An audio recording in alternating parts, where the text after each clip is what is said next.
તમને બધાને ખૂબ અભિનંદન એટલા માટે આપું, નસીબદાર છો. ઘર ચલાવવા માટે રૂપિયા જોઈએ, એના વગર ઘર ચાલે નહીં. નોકરી કરવી પડે બધાએ. પણ બે છે, એક ફિશનો વેપાર છે અને એક ફ્લાવરનો. ફિશ અને ફ્લાવર. ફિશનો વેપાર કરીએ શું થાય બધાને ખબર છે કેવી રીતે થાય. અને ફ્લાવરમાં નફો મળે કે ના મળે, પગાર મળે કે ના મળે, સુગંધ તો મળે. તમે એક એવી સંસ્થામાં છો કે જ્યાં તમને તકલીફ શું એ ખબર જ નથી. બે વાત છે, તમે 8 કલાક અહીંયા પસાર કરો છો એ આખું આધ્યાત્મિક વાતાવરણ છે, અને સારા ફેમિલીમાંથી આવો છો એટલે બીજા 8 કલાક ઘરમાં પણ સારું વાતાવરણ છે. હવે જે માણસ ઓફિસમાં એસીમાં રહ્યો હોય, લિવિંગ રૂમમાં એસી હોય, બેડરૂમમાં એસી હોય, કારમાં એસી હોય, એને ગરમીની શું ખબર પડે? મને કહો, આખો દિવસ 24 કલાક એસીમાં રહ્યા કંટ્રોલ એન્વાયરમેન્ટમાં 25 થી 30 ની વચ્ચે, તો તમને ગરમીની ખબર કેવી પડશે? બફારો અત્યારે મે મહિનામાં કે જૂન મહિનામાં કેટલો બફારો છે, કેટલી ગરમી છે, 40-45 ડિગ્રી ટેમ્પરેચર પર કેવી રીતે જીવાય, યુ ડોન્ટ નો.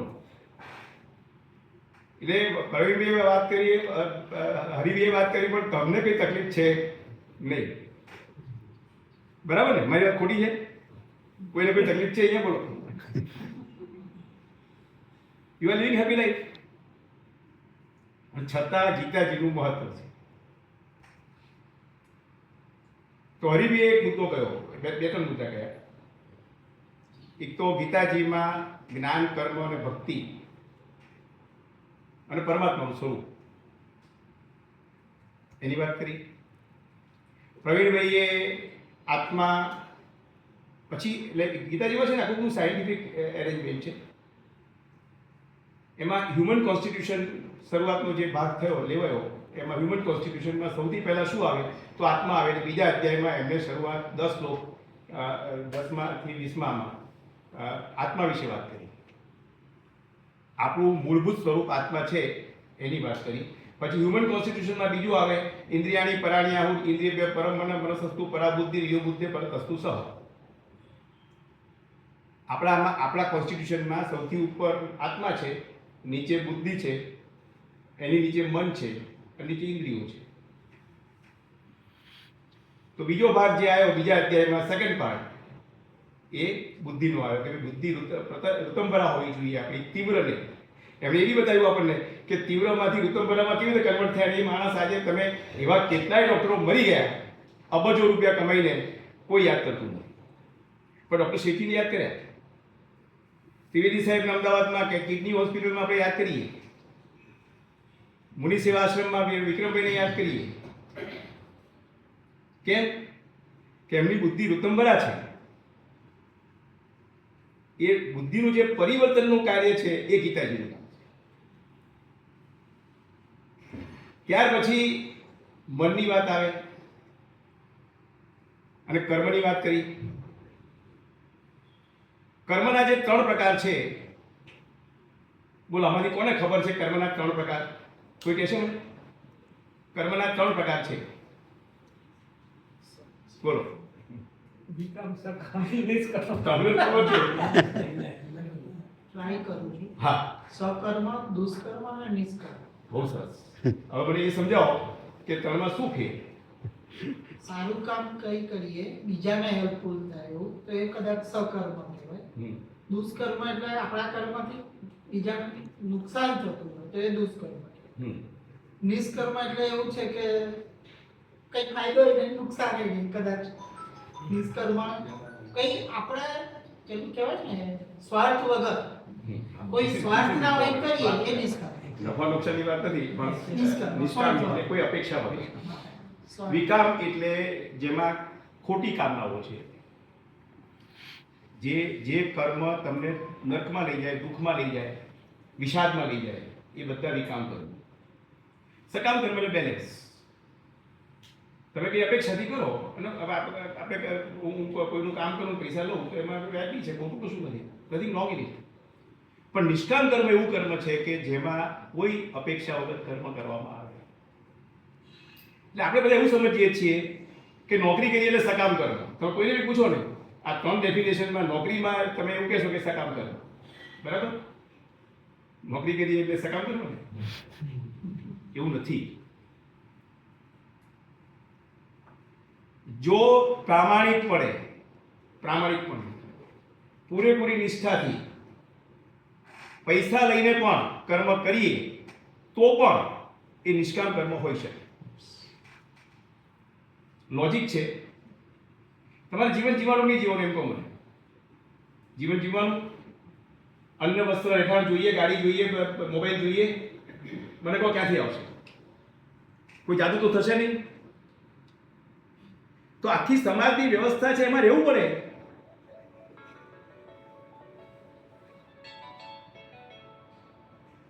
મીટિંગમાં છું પછી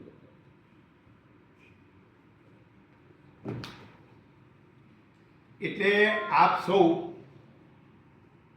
નિષ્કામ કર્મ કરી રહ્યા છો. સમાજને મેડિસિનની જરૂર છે, પણ આપણને એવું ભણાવવામાં આવ્યું છે કે ભગવાન કપડાં પહેરે બધા નિષ્કામ કરવાવાળા અને આપણે પેન્ટ શર્ટ પહેરીએ એટલે સકામ કરવાવાળા. હા, ઓનેસ્ટલી આપણા મનમાં એવું ઠસાઈ દેવામાં આવ્યું છે કે આપણે બધા ખોટું કરી રહ્યા છીએ જાણે. અને ત્યાં આશ્રમોમાં બધું સારું થઈ રહ્યું છે અને એ લોકો બધા નિષ્કામ કર્મ કરી રહ્યા છે એવી એક છાપ આપણા મગજમાં મૂકવામાં આવી છે. એ વાત ગીતાજીમાં સ્પષ્ટ કરવામાં આવે છે કે નિષ્કામ કર્મ કોને કહેવાય, સકામ કર્મ કોને કહેવાય, વિકામ કર્મ કોને કહેવાય. અને પછી પ્રવીણભાઈએ વાત કરી કે કર્મ પ્રસન્નતા આપવા માટેનું શ્રેષ્ઠ સાધન છે. આ વાત ઘણાને ખબર નથી. અહીંયા 8 કલાક કામ કર્યા પછી આપણે ઘરે જઈએ અને ફ્રેશ હોઈએ તો સમજવાનું તમે કર્મને સમજ્યા છો. બધા વિચારી લો, એ કોઈની આગળ ઊંચી નથી કરાવતો, પણ આપણે જ્યારે સાંજે ઘરે જઈએ છીએ ત્યારે વોટ ઇઝ અવર પોઝિશન? હાલો, હું પહેલા જે મકાન હતો એની સામે એક ભાઈ હતા, બેંકમાં મેનેજર હતા. આવીને સીધા સુઈ જાય. શું થયું? થાકીને લોટ થઈ ગયો યાર, જવાબ ત્યાં.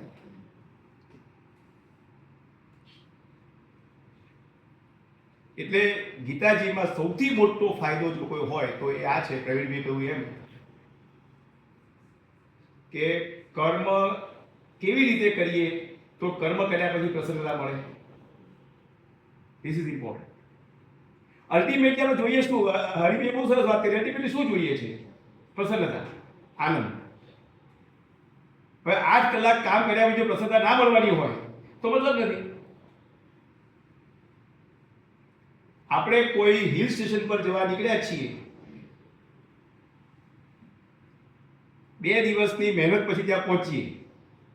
2 દિવસ અહીંથી પ્લેનમાં જઈએ, બુકિંગ કરાવીએ, ત્યાં ગાડી પાછું અહીંથી બોમ્બે જઈએ, બોમ્બેથી ત્યાં જઈએ, ત્યાંથી ત્યાં જઈએ અને બીજે દિવસે આપણે આપણા ડેસ્ટિનેશન પર પહોંચીએ. હિલ્સ જે જગ્યા લોકેશન હોય જ્યાં ત્યાંથી આપણને પ્રસન્નતા મળવાની છે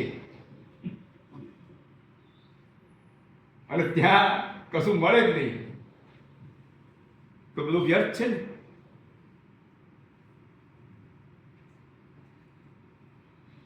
એટલે ગીતાજીમાં જે બીજા આ મુદ્દા તો આપણે લઈ લીધા, પણ બીજા બધા ઘણા મુદ્દા છે.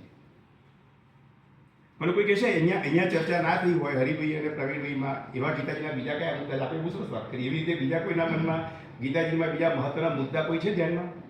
બોલો, એવા કયા બીજા મુદ્દા છે કે જે ગીતાજીએ આપણને અત્યારે આજે એટ ધીસ મોમેન્ટ ઉપયોગમાં આવે એવા?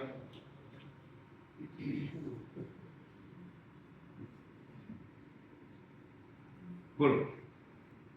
ગીતાજીમાં ઘણા બધા મુદ્દા છે, એમાંના 3-4 મુદ્દા આપણે જોયા.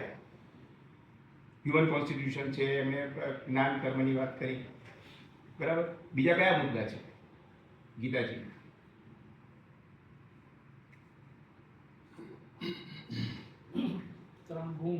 Yes, exactly. This is what I want. 3 ગુણ. હવે ગીતાજીની રચના જે થઈ ને આ બી આપણામાંથી ઘણાને ખબર નહીં હોય કે ગીતાજી કેમ લખાયા. બોલો, ગીતાજી ઇન્ડિપેન્ડન્ટ ગ્રંથ નથી. ગીતાજી પહેલા ઉપનિષદો લખાયા વેદમાં, ઉપનિષદોની સમજણ આપવા માટે બ્રહ્મસૂત્ર લખાયા, અને આ બે ગ્રંથમાં બધી આઈડિયાલિસ્ટિક વાતો હતી, આદર્શની વાતો હતી, ઇમ્પ્લિમેન્ટેશનની વાત શું. એટલે ઋષિઓને લાગ્યું કે ભાઈ આ બધું અમલમાં કેવી રીતે મુકાશે. એટલે ગીતાજી એ અમલમાં મૂકવા માટેનો ગ્રંથ છે. Applied spirituality, how to apply. અને એટલી સરસ રીતે ક્રમબદ્ધ ગોઠવી છે વાતોને કે એ પૂર્ણ ગ્રંથ બની ગયો. એમાં એમણે શું કર્યું, ઉપનિષદો અને બ્રહ્મસૂત્રમાં જે વિષયો વિગતવાર ચર્ચાયા હતા એનું અહીંયા ખાલી ઇન્ડિકેશન આપ્યું, અને જે વિષયો બાકી હતા એને વિગતવાર દીધા. આ 3 ગુણનો વિષય ખૂબ મહત્વનો ઉપનિષદમાં રહી ગયેલો. એટલે 14, 17 અને 18 3 અધ્યાયમાં એમણે 3 ગુણની વાત કરી. અમને કોઈ કે આ 3 ગુણ કયા? બોલો.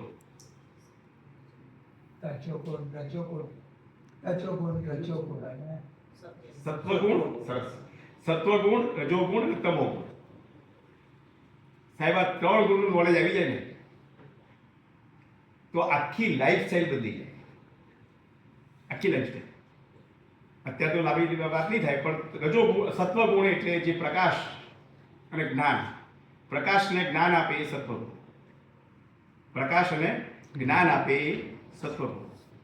પ્રવૃત્તિમાં જોડે લોભ, પ્રવૃત્તિ એ રજોગુણ, બરાબર. અને પ્રમાદ, આળસ એમાં જોડે એ તમોગુણ. હવે આપણે આપણું એનાલિસિસ કરીએ ને આખા દિવસમાં, તો આપણે કયા સમયે કયા ગુણમાં હતા. નોન પ્રોડક્ટિવ એક્ટિવિટી જેટલી કરીએ, નોન પ્રોડક્ટિવ એક્ટિવિટી એ બધી તમોગુણ. એટલે આપણે એનાલિસિસ કરીએ કે મેં આખા દિવસમાં રાતે સૂતી વખતે 1-10 મિનિટ રાખવી જોઈએ કે જ્યારે એનાલિસિસ થાય કે મારી આંખ ખુલી અને હવે હું સૂઈ જવાનું, એ દરમિયાન મેં પ્રવૃત્તિ કરી એ કયા ગુણમાં કરી. સત્વગુણમાં કરી, રજોગુણમાં કરી, તમોગુણમાં કરી. સત્વગુણમાં જે વ્યક્તિ હોય એનું કામ તો કરે, પણ વિશેષ જ્ઞાન માટે સતત પ્રયત્નશીલ રહે. તમારા ફિલ્ડમાં અહીં હું કોઈને ચેરિટીની કે મંદિરમાં મસ્જિદમાં જવાની વાત કરતો નથી. તમે જે ક્ષેત્રમાં છો એમાં જ એક્સેલ થવા માટે, શ્રેષ્ઠ બનવા માટે તમારા ક્ષેત્રમાં સત્વગુણ તમને જ્ઞાનમાં લઈ જાય. આ 3 ગુણ આપણી અંદર છે, અને આ 3 ગુણ દ્વારા જ આપણે બન્યા છીએ. અને આખું વૈવિધ્ય પરમાત્માએ 3 ગુણથી કેળવ્યું છે. સત્વગુણનો ખ્યાલ આવી ગયો? બોલો, કોણ કહે છે સત્વગુણમાં શું છે ક્વોલિટી? બોલો ભાઈ, સત્વગુણમાં શું ક્વોલિટી છે? જ્ઞાન અને પ્રકાશ. રજોગુણમાં એક્ટિવિટી, પ્રવૃત્તિ, લોભ. અને તમોગુણમાં પ્રમાદ, આળસ. હવે આળસ અને પ્રમાદમાં બી પાછું સમજવાનું છે. કરવાનું કામ ના કરીએ એ આળસ. જે સમયે જે કરવાનું કામ કરવાનું હોય એ ના કરીએ તો આળસ, અને નહીં કરવાનું કરીએ તો પ્રમાદ. નહીં કરવાનું નોન પ્રોડક્ટિવ વર્ક કરીએ તો એ પ્રમાદ, અને કરવાનું કામ ના કરીએ. અત્યારે તમારે જે કરવાનું હોય, બિલ બનાવવાનું હોય કે જે ખતવવાનું હોય કે જે પ્રોડક્શનનું કામ કરવાનું હોય એ પ્રોડક્ટિવ વર્ક.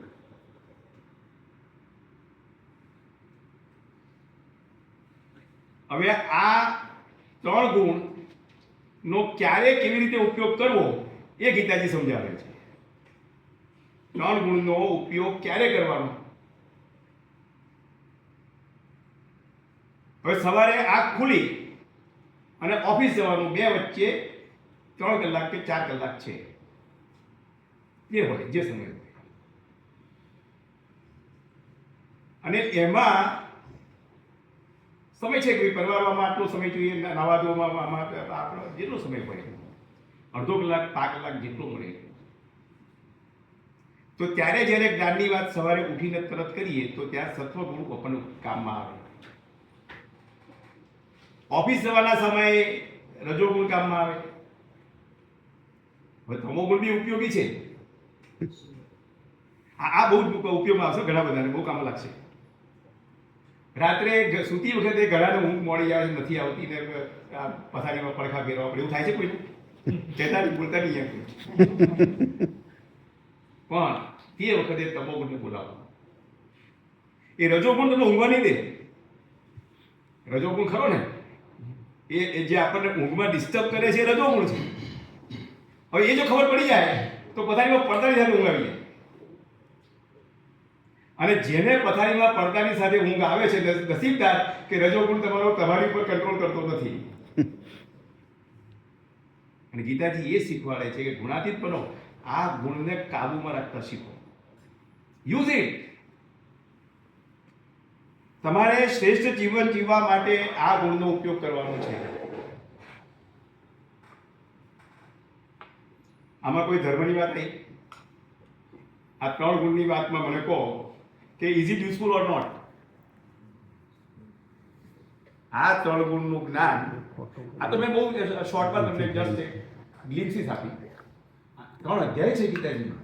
18 અધ્યાયમાંથી 3 અધ્યાય તો 3 ગુણના જ છે. અને એની વચ્ચે 14 ને 15 ને 16 બે અધ્યાય પાછા આને રિલેટેડ છે.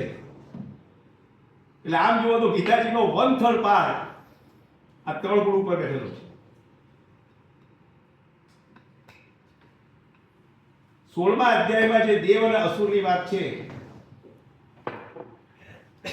તમે સાહેબ વાંચો ને અત્યારે, સમજો ને, તો સમાજના જે પ્રતિષ્ઠિત માણસો છે અત્યારે, જેમને આપણે બધા બહુ જ માન આપીએ છીએ અને સ્ટેજ પર બેસાડીએ છીએ અને પેપરમાં જેમના નામો આયા કરે છે, એમાંના 90% અસુરની ડેફિનેશનમાં આવે. અસુરની ડેફિનેશન. ઓનેસ્ટલી આપણે ખબર જ નથી દેવ કોને કહેવાય, અસુર કોને કહેવાય. ખૂબ સુંદર, દુનિયાના કોઈ ગ્રંથમાં આટલી ક્લેરિટી નહીં હોય કારણ દેવ કહેવાય અને અસુર કહેવાય. ડેફિનેશન: દેવ એટલે પરમાત્માએ આ સૃષ્ટિ આનંદમાંથી, આનંદ વડે, આનંદ માટે બનાવી છે. આપણે બધા પ્રસન્ન રહીએ એટલા માટે પરમાત્માએ સૃષ્ટિ બનાવી છે અને આખી વ્યવસ્થા ગોઠવી છે. એ વ્યવસ્થામાં મદદરૂપ થાય એ દેવ. પરમાત્માએ આ સૃષ્ટિ આપણે બધા જીવો પ્રસન્ન રહે એટલા માટે બનાવી છે. એમાં જે ઉપયોગી થાય એ દેવ. અને આનંદમાં રહેતા રોકે એ અસુર. અમને કહો આપણા ટેક્સની ચોરી કરે એ દેવ કે અસુર? વિચારો. એને ખબર નથી એ શું કરી રહ્યો છે. અને આવતો જન્મ પરમાત્મા એને શેનો આપશે એ બી આમાં લખ્યું છે. એને બીજાને ખબર નથી. જો ખબર પડે ને તો અમારા મોટા ભાગનો સુધરી જાય. ના કરે કેમ કે એને ખબર છે અમારા ઘણા બધા આવતા જન્મમાં પશુ એનીમાં જવાના. પરમાત્મા ન્યાયી છે, એ કોઈને ન્યાય નથી કરતો. 100% સૌથી શ્રેષ્ઠ ન્યાયાધીશ જો દુનિયામાં કોઈ હોય તો પરમાત્મા. આપણે કરેલા કર્મોને પરમાત્મા સાચવે છે. આખી ઓટો સિસ્ટમ છે. એ પણ ગીતાજીમાં છે. એટલે આપણે નિશ્ચિતપણે કર્મ કરીએ. તમે આ 1 મહિનો કામ કરો, પગારની તમે ગેરંટી છે કે નહીં? કોઈને ડાઉટ છે? 1 મહિના પછી જે પહેલી, બીજી, પાંચમી તમારો પગાર થતો હોય એ દિવસે પગાર મળશે કે કોઈને કોઈ ડાઉટ હતો ને? આમાંથી બેઠો હતો 1% ડાઉટ છે. 1%. આટલી શ્રદ્ધા પરમાત્મા રાખો. આપણા એક કર્મને પરમાત્મા સાચવે છે અને જરૂર પડે ત્યારે આપે છે.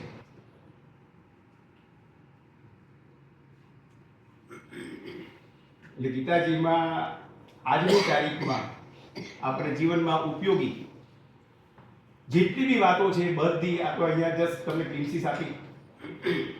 સમય છે થઈ ગયો છે એટલે વિશેષ વાત નહીં થઈ શકે, પણ એકવાર સંપૂર્ણ જીવનના વર્ગમાં આવવા જેવું છે. અને સમજવાનો અહીંયા સંપૂર્ણ જીવનમાં એક સૌથી મોટો ફાયદો એ છે કે કેવી રીતે સંપૂર્ણ જીવન બન્યું. 2 મિનિટમાં સમજાવી દઉં કે આ જે પ્રોફેશનલ બધા ભેગા થયા છે ને, વિઠ્ઠલભાઈ થી શરૂઆત થઈ. અમે બધા ઘણા બધા સંપ્રદાયોમાં ગયા. જિજ્ઞાસા હતી કે ભાઈ આ શાસ્ત્રોમાં શું લખ્યું છે, ઉપનિષદ ભગવદ ગીતામાં શું લખ્યું છે. પણ વર્ષો પછી ક્લેરિટી ના મળી ત્યારે નક્કી કર્યું કે આપ મોહાવીના સ્વર્ગે નહીં જવાય. જાતે પ્રયત્ન કરો અને અભ્યાસ કરીને બધા ભેગા થઈને આખી વ્યવસ્થાનું નિર્માણ થયું. જે હેતુ માટે શાસ્ત્રો લખાયા છે એને બદલે વ્યવસાયીકરણ અને વેપારીકરણ ને કારણે આખી વાતો બદલાઈ ગઈ. તો સાચી વાત કોણ કરશે સમાજમાં? કોઈકે તો કરવી પડશે ને. એ જવાબદારી સંપૂર્ણ જીવને સ્વીકારે કે આપણે બધી સત્ય વાતોને લાવો, તાળવો અને એનું આખું નેટવર્ક ગોઠવો. એટલે સૌથી પહેલા તો 2013માં આ વિઠ્ઠલભાઈ અને આ બધા જ પ્રવીણભાઈ ને વસંતભાઈ ને બધા 2 વર્ષ સુધી ડેઈલી ત્યાં સવારના 6 વાગે બાજુ તેવી બધા ભેગા થયા. એમાંથી 30 વિષયો તાર્યા. કેમ કે એલ્જીબ્રા જ્યોમેટ્રી તમારે ભણવું હોય તો એકડ એક સરવાળો બાદબાકી ગુણાકાર ભાગાકાર પહેલા ભણવું પડે. એના વગર તમને એલ્જીબ્રા જ્યોમેટ્રી કઈ રીતે આવશે? તો સીધા બેસાડી દો. અને એનો અનુભવ અમારો બહુ સારો રહ્યો. એ સમજ્યા પછી બધા ખુશ થઈ ગયા. આ તો સહેલું છે. પછી આવી સ્કૂલની વાત. તો આ 30 વિષયોને 1 થી 9 ધોરણમાં વહેંચ્યા. અને પહેલા ધોરણમાં શું ભણાવવાનું, બીજા ઓમકાર છે તો પહેલા ધોરણમાં કેટલું ભણાવવાનું, બીજામાં કેટલું, ત્રીજામાં કેટલું, એ રીતે વહેંચ્યા. અને એ શિક્ષકોને ટ્રેન કર્યા. અને આજની તારીખમાં મને આનંદ છે કે 2 શાળામાં આ શિક્ષણ કાર્ય ચાલુ થઈ ગયું. અને બેઝિક સાહેબ, મોટા ઝાડને ના વળાય, બાળકને વળાય. બાળકને નાનપણથી એના મગજમાં મૂકી દો આ બધી વાતો, એનું આખું ડેવલપમેન્ટ બદલી જાય. અને એ અત્યારે ચાલી રહ્યું છે. આ ગીતાજીના વર્ગો શિક્ષકો અને વાલીઓ બે જો ભરે, બે જો સમજે તો ભવિષ્યમાં આ શિક્ષણ શાળાઓમાં અપાવવાનું છે. અને બાળક જ્યારે ઘેર આવીને પૂછશે કે પપ્પા આ ગુણ શું છે, ત્યારે આ તો પેલા ખબર નથી, હું શું કરું. અભણ માણસની જે દશા છે ને એ દશા આપણી થશે. અભણ મા બાપ જેમ એના બાળકોને ભણાવી ના શકે બરાબર, એ દશા આપણી થશે. કે આ નિશ્ચિત છે, આનું માળખું ગોઠવવાનું છે. પરમાત્મા જે રીતે સંપૂર્ણ જીવનને મદદ કરી રહ્યા છે, અકલ્પ્ય, ચારે બાજુથી સપોર્ટ આવી રહ્યો છે. લાગે છે કે પરમાત્માના અમને નિમિત્ત બનાવવા છે અને માળખું ગોઠવી રહ્યું છે. તો આ વર્ગો એક બહાનું છે, એક ચાન્સ છે, એક તક છે. તો ખાસ મારી આપણે વિનંતી છે કે આખા અઠવાડિયામાં 1.5 કલાક સમય આપો. બીજા ઘણા બધા વિષયોમાં આપણે સમય આપીએ છીએ. 1.5 કલાક આવા મહત્વના એમાં આપીએ તો એનો પૂરેપૂરો બેનિફિટ 100% મળશે એવી મને શ્રદ્ધા છે. તો આપ સૌને હું આમંત્રણ આપું છું. અમે તમને આ અમારું હેલ્પબિલ પણ આપીએ છીએ અને આપ સૌ આ વર્ગોમાં જોડાઓ. ઓફલાઈનમાં વધારે સારું રહેશે. ત્યાં ક્વેશ્ચન આન્સર થાય છે. ઓનલાઈનમાં એટલું કન્વિનિયન્ટ નથી રહેતું જેટલું ઓફલાઈનમાં થાય છે. અને ખૂબ સારા પ્રશ્નો આવે છે. એટલા બધા લડેલ માણસો આવે છે અને એવા ધારદાર પ્રશ્નો આવે છે કે સ્પીકર એકવાર ગૂંચવાઈ જાય. અને છતાં પાછા બધા જવાબો સાચા આપવામાં આવે છે. એક પણ જવાબ ખોટો આપવામાં આવતો નથી. હા, બરાબર છે. નીકળતી બધા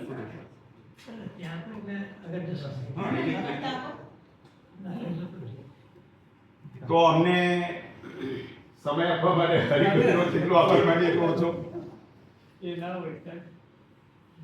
આપ સૌ અહીંયા આપનો પણ સમય કિંમતી છે. વી અન્ડરસ્ટેન્ડ આપ કેટલા બિઝી છો. અમે તો આનંદ લૂંટો આવ્યા. પણ આ પણ જીવનનું એક મહત્વનું અંગ છે અને આપણે બધાએ આ વિષયમાં આગળ વધવું પડશે. ચાલશે નહીં. દિવસે દિવસે પરિસ્થિતિ એવી થાય છે કે આ જ્ઞાન વગર નહીં ચાલે. તો આપ સૌનો ખૂબ ખૂબ આભાર. ઓમ તત્સત.